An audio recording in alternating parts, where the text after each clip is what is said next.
Welcome to the Daily for Thursday, April 25th with my trusty sidekick, Simon Borg. I'm Jason Seguini. We're going to start with the drama last night out in Edmonton in the Amway Canadian Championship. Vancouver gets an early goal, then falls behind 2-1, but two late goals after the 80th minute lock up a victory in the first leg on the road for the Vancouver Whitecaps over Edmonton. But Jason, not without controversy. The second Vancouver goal coming on a penalty kick. Some saying Camilo dove on the play. But the turning point in this game, Edmonton could have gone up 3-1. Big save by Brad Knighton to prevent them in the first half, by the way. All right, Vancouver now taking a lead home with them for the second leg next week.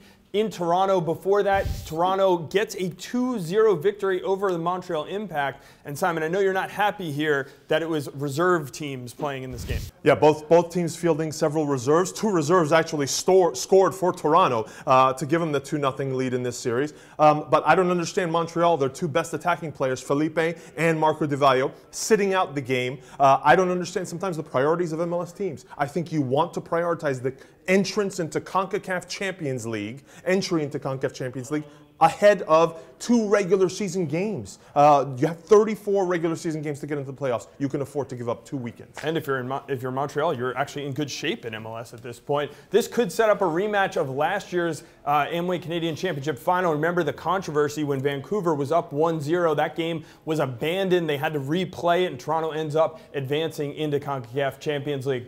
One other news story that came out of Toronto was Commissioner Don Garber there for a Canadian Business Summit. And basically, Simon, he set the table to say that pretty soon there's going to be an announcement about New York expansion. Well, you're saying it's New York expansion. He said they're hopeful for an expansion announcement in the next 4 to 6 weeks. Now, we connect the dots and all the chatter we saw yesterday, and we believe that's probably going to be the New York City team. Orlando, we know, is also making a push. But in the end, I don't think it matters which one of those two teams comes first. If Orlando, if everything goes well with the bill they're hoping to be passed about the stadium, they'll eventually get in as well. So it's going to be interesting to see.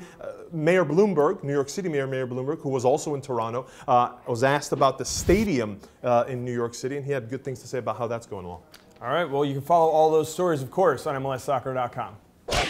From Toronto, we head down to D.C., where Jurgen Klinsmann was talking to media yesterday, and he mentioned something I think a lot of U.S. fans are keying on. Landon Donovan has a lot of catching up to do. And what's interesting to me about Klinsmann's comments is he uses the word chemistry. So this goes beyond what Landon Donovan is going to do on the field in MLS, and he could be one of the best players in MLS, but he says there's been chemistry developed on this U.S. team, Klinsmann says, and Donovan has been missing for the last 2 years. So I think he could be playing at a high level. It doesn't mean he should be included or will be included in the national team. I think a lot of fans would maybe point to the fact that the U.S. team on the field hasn't looked like they've had a lot of chemistry over the last few years. Maybe a couple games recently it's starting to come together, but you go back even just to the game in Honduras, they were scattered, they were all over the place. You had the issues coming out in the press. It didn't seem like a team that was locked in as far as chemistry goes.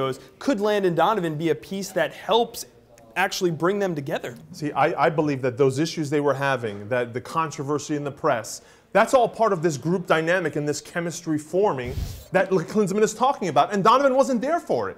So I believe if Klinsmann feels comfortable with the squad he has, and as long as they're getting results, then I think Donovan is probably not going to get called in. All right, well, this clearly will be a story we follow here on MLSsoccer.com.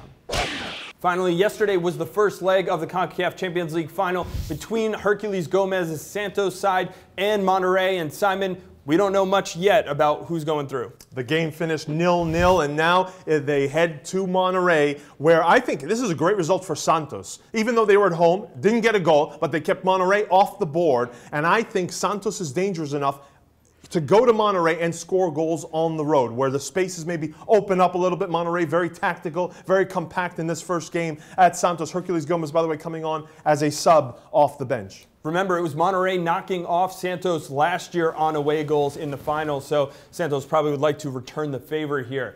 Want to remind everyone, starting lineup out later today. Get your fantasy teams straightened out before the weekend. Myself and Andrew Wiebe will be here to help, and we'll be back on the Daily tomorrow.